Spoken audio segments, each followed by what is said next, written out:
Hello, everybody. Welcome to AMAZE Live. I'm so delighted to be here again for another great interview. I'm Christine Koh. I work with the AMAZE team, and I'm just thrilled to have Deborah Roffman. Should we call you Debbie on here? Yeah. Okay. I'm just thrilled to have you on the broadcast today because I feel like I've been immersed in your work from a distance, and this is the first time we're kind of seeing each other face to face. So it's really a pleasure. Thank you for being here. So delighted to be doing this. Great. So I would love if you could just start out by sharing with our audience. This is, a very parent-focused audience here. Just share a little bit about your history. Tell us about your book, just kind of your experience in the field. Sure. Like many people my age, I entered the field totally by accident in the early 1970s. I needed a job. My college placement service sent me to a place where I, within 2 weeks, was flying out as a field worker to talk to people I'd never met before about sexuality and birth control and all kinds of related topics. And my training experience had had to call it that, as being a film in the fifth grade about periods, and that was about it. So I think, I wonder often why they hired me. I think it was sort of so they could show that you could basically take anybody off the street and train them and comfortable talking about it. So that was a wonderful opportunity for me. And soon after that, I was invited to come and teach at the Park School, which is located in Buffalo County, and I never left. So I've been here since 1975. I teach in elementary school, middle school, and high school. I only teach about sexuality, and I teach in a school that said, when they found out about me, like, where have you been? We've been looking to hire somebody like you. Sexuality education is what you did and healthy for all kids. So I was given the privilege. I trusted to engage in conversations at all ages and based my lessons around, certainly I'm an adult living and I have a lot of thoughts about what's important to put in front of me, but I have had the privilege of listening in and lesson planning with it, which is not something that sexuality education can get to do. And that's so that the books that I write, and talking about since my third publication, are all about what I've been through for the children and children. And what it also taught me is that families and schools, whether they know it or not, are de facto partners with each other in nurturing children from birth on, or that from the school perspective, as soon as a child enters the school building. And it's not an either or thing. It's not like you could talk about it. It's not an it. Children are sexual and gendered human beings, even before they are born. And it is our job as adults to support their healthy growth and development. So just being healthy, ethical, et cetera, sexual human beings. Yes, indeed. Yeah. So it's a long-term nurturing process, and yet we still talk about, when do you have to? Yeah, and one thing we talk a lot about at AMAZE is that it's not just one talk; it's a whole bunch of them. So that's one of the things that I love about the series, which we'll talk about in a second. So actually, let's move on to that. So the AMAZE Parent Playlist, it just launched this week on Monday, which is so exciting. And I would it occurs to me, I don't even really know this backstory, but I would love for you to share how you connected with this project. Well, Deborah Hafner and others who work at Advocates for Youth have been my colleagues for decades.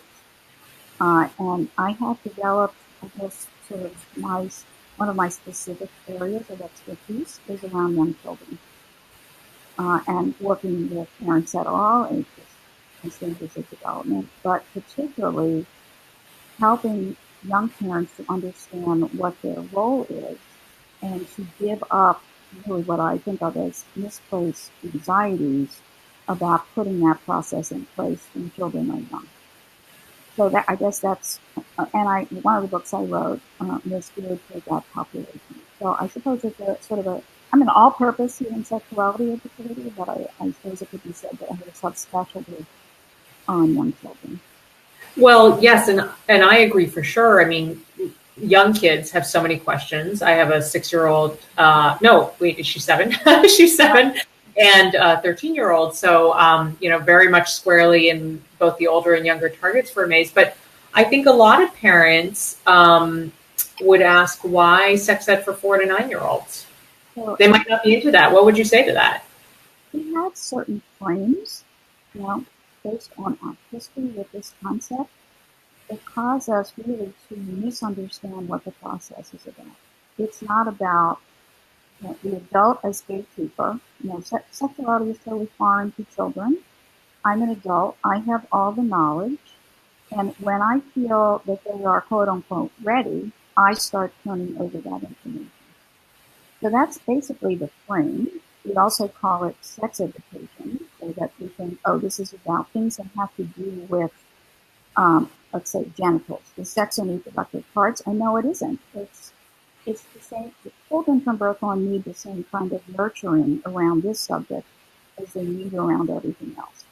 So that two parts to that. One is, if the first thing we say about a child when they are born, and this is a more complex question today, it's a girl, it's a boy, that's not just a statement.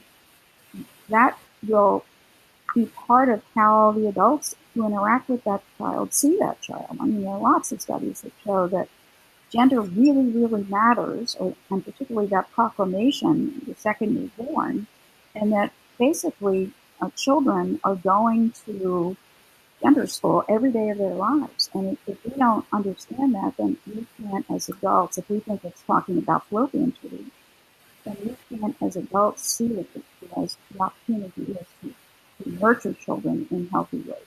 And the other thing is, if we persist in thinking, one of the, I can't remember which one, might be the first one.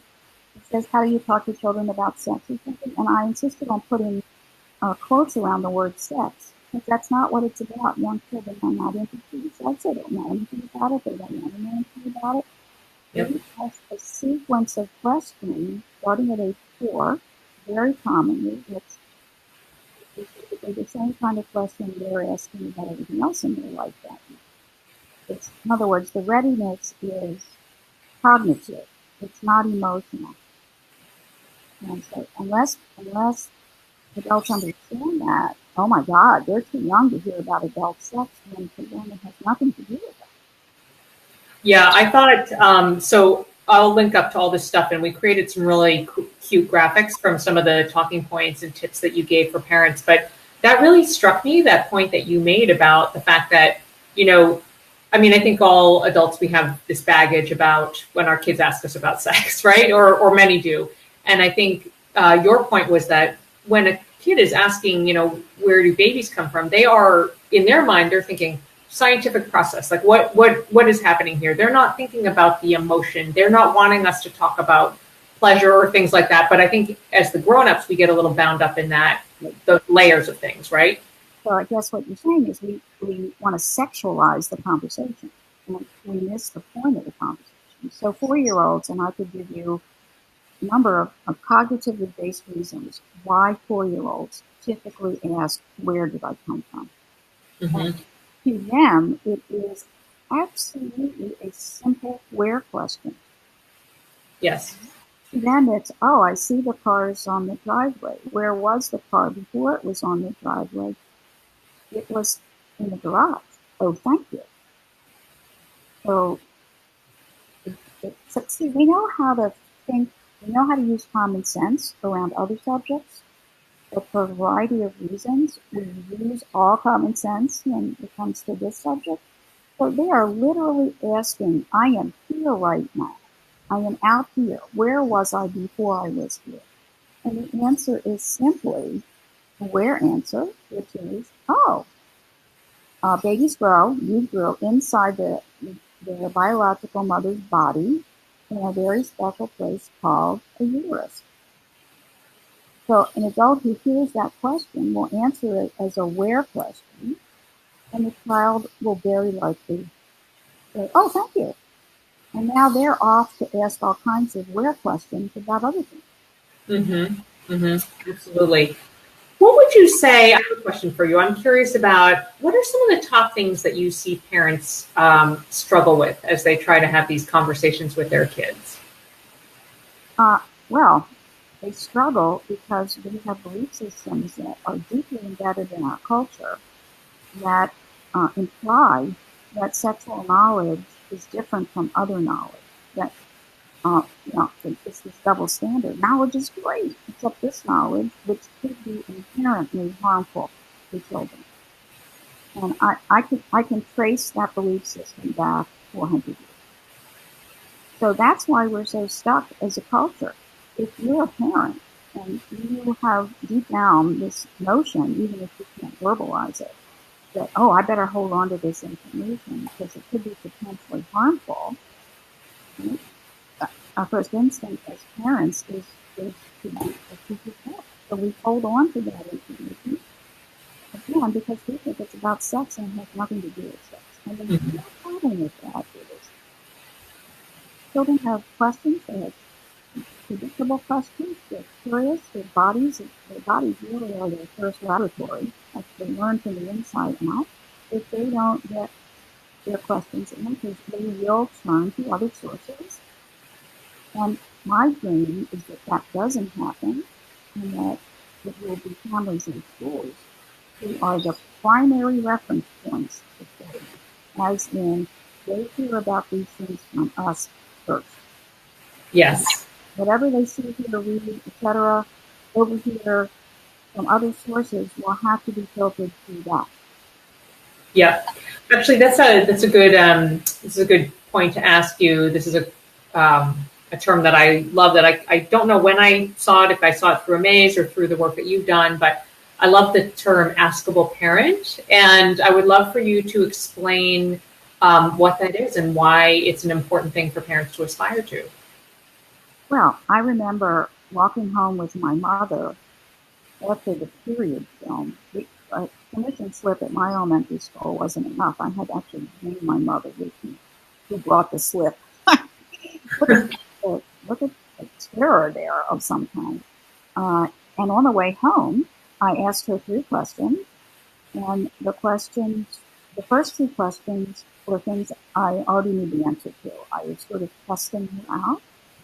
And the 3rd question was my real question. I think it might have had something to do with English, but I'm not sure. And she stopped in her tracks. She looked at me and she said, "You're not old enough to know that." So I'm left thinking, if I'm not old enough to get an answer, how come I phrased the question? There must be something wrong with my kid. So there you go. So an askable parent leans into, understands that this is just another content area in the world that children need to be educated about it. The children need to be educated about, and they see it as simply an information seeking question. So if your child asks you about the phases of the moon, answer the question. And when they ask you 3 questions, you don't say to yourself, I don't know.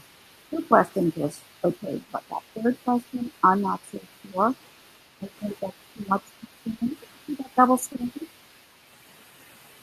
And we're talking about unreading very deep cultural beliefs. And that's what I'm really good at. That's where I start, and that's where the video starts. Yeah, I'm curious, did you have, the different topics that are tackled in the playlist, they're just some of them are the most classic, where do babies come from? That's a big one. Were any of them, I'm just curious, were any of them more challenging than others to work on, or did you have a favorite from the series, as you came it together? They really put in a very intentional sequence. the first one really makes the point. It's, you know, surprise, it's not really about talking. It's about nurturing children from birth on. And so we got to start with that before we move on to the factual stuff, which is what really stops parents in their tracks from time to time. And the next thing that I have to do is help parents understand that this information is not inherently harmful in any way. And in fact, children who grow up with this kind of interaction at home grow up to make healthier choices. It's like, duh. If they're well educated about something, they'll make more considered, decisive decisions rather than following indecision because they haven't been taught how to think about it. Yeah, I think a couple of my favorite things that I've learned through working on this project, because I hear, I connect with a lot of parents every day, and I often hear them say that they're either worried about not having the answers or they're worried about talking too much. And it's so interesting because, I've learned, through the work with AMAZE that it's actually totally fine not to have the answers. And actually, it's kind of a great thing to be able to say, I don't know, but let's look that up together. So I think that's awesome. And also, for the talking too much, I think it was one of your points that I learned from where you were saying, they'll filter that out. They're not going to, if you're talking over their head, it's going to go away anyway. So you have plenty of room for do-overs and mistakes. And I think that's a really crucial lesson for parents. Yeah.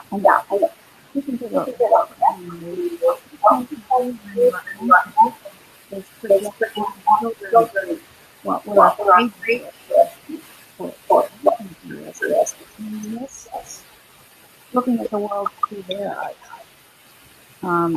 So yeah. That's great. I know you have a busy schedule, and I think you've had a busy day too. So I don't want to keep you too long in the line, but I would love to just close out our conversation and ask if you have a couple of top tips to help parents get over their, fear and their anxiety and their kind of just nervousness about having these conversations with their kids. What are kind of some of the really simple tactical entry points?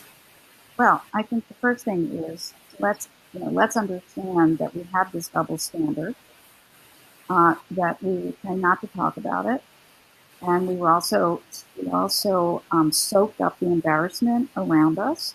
So that's one communications barrier. So the first thing is, if you're uncomfortable with this language, okay, but we're the adults. It's our responsibility to educate children. Therefore, practice. They're just words, and that's again one of the messages. I'm pretty sure in the first video. That's the first thing. The second thing is we have to. What stops parents is misplaced anxiety, as I was talking about before. And a false sense of protectiveness. Oh no, I have to hold on to this stuff. And in fact, our holding on to it means that they're going to go to default options, and that's going to make life more dangerous. But we think we're protecting it. The most important thing is that we establish ourselves as their go-to. And then it's so let's put our own anxiety. Let's try and get rid of that double standard. And the next step is let's look at who children really are and what they really need from us. And figure out how to provide that. I think that's, yeah, go ahead, sorry. In my work, I talk about the fact that children, this is the central feature of my work, that children really have 5 core social needs. To be affirmed, to be information, they have a need for clarity about values, they have a need for limit setting, and they have a need for guidance about how to handle things when parents are not around to make those decisions for them. Those same 5 P's are exactly their needs around this topic. So, the secret is, there's no secret. parenting on this subject is exactly the same as parenting on everything. And then we get our common sense back. Yeah, I mean, I think it's interesting because we've talked on this broadcast about this topic before, but, I think one of the common, pieces of advice, I don't know if you know Nora Gelfrin on our team, but she's wonderful, wonderful educator. And, I one of the things that I learned early on from her was she said, one of the really important things for parents to understand is just remember that you've been there, and as you say, the issues are exactly the same. Some of the language has become a little more complex as we've evolved and, figured out identity issues a bit more. But, a lot of the basic mechanical stuff is just the same. And so just remembering that you've been there, I think is really, really helpful for parents. So what I remember instead is that conversation with parents. And I had wonderful parents, fabulous parents. They taught me everything about life, and they acted as if this didn't exist. All they had to do was all those wonderful life lessons they were giving me around everything else. All they needed to do was connect that to sexuality. Indeed. Well, as we close up our conversation, is there anything that I've missed that you would like to highlight about the project or the work that you do? I want to make sure we get that out there if there's something that I've missed. I will say that for me as a professional, this project is part of my professional dream come true.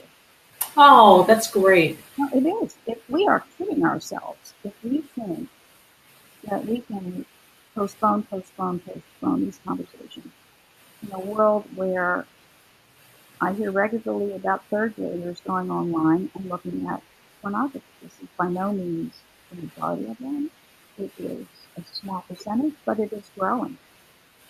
So we cannot afford the luxury of really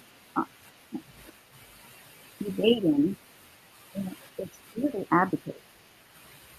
And to get parents not to advocate, we have to help them think about all these things in a different way, which is really the same way to think about everything. Indeed. Well, thank you so much, Debbie. This was so great to talk to you. I will link up the various things and all your books in the comments from this broadcast. And it's really just such a pleasure to connect a face to the illustrations because I've only known you in illustrated format and through your words on the page. He looks like you. Yeah. I have some square glasses. And they did a good job. The animation's very, very cute. So I'm just a labor of love. It was just in my heart for a while, for months.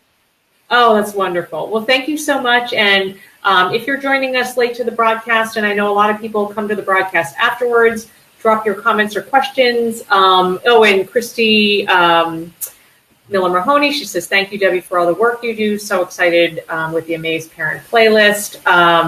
So yes, I will link everything up, and thank you for joining us. And thank you so much, Debbie, for taking the time to join us today. Thank you so much.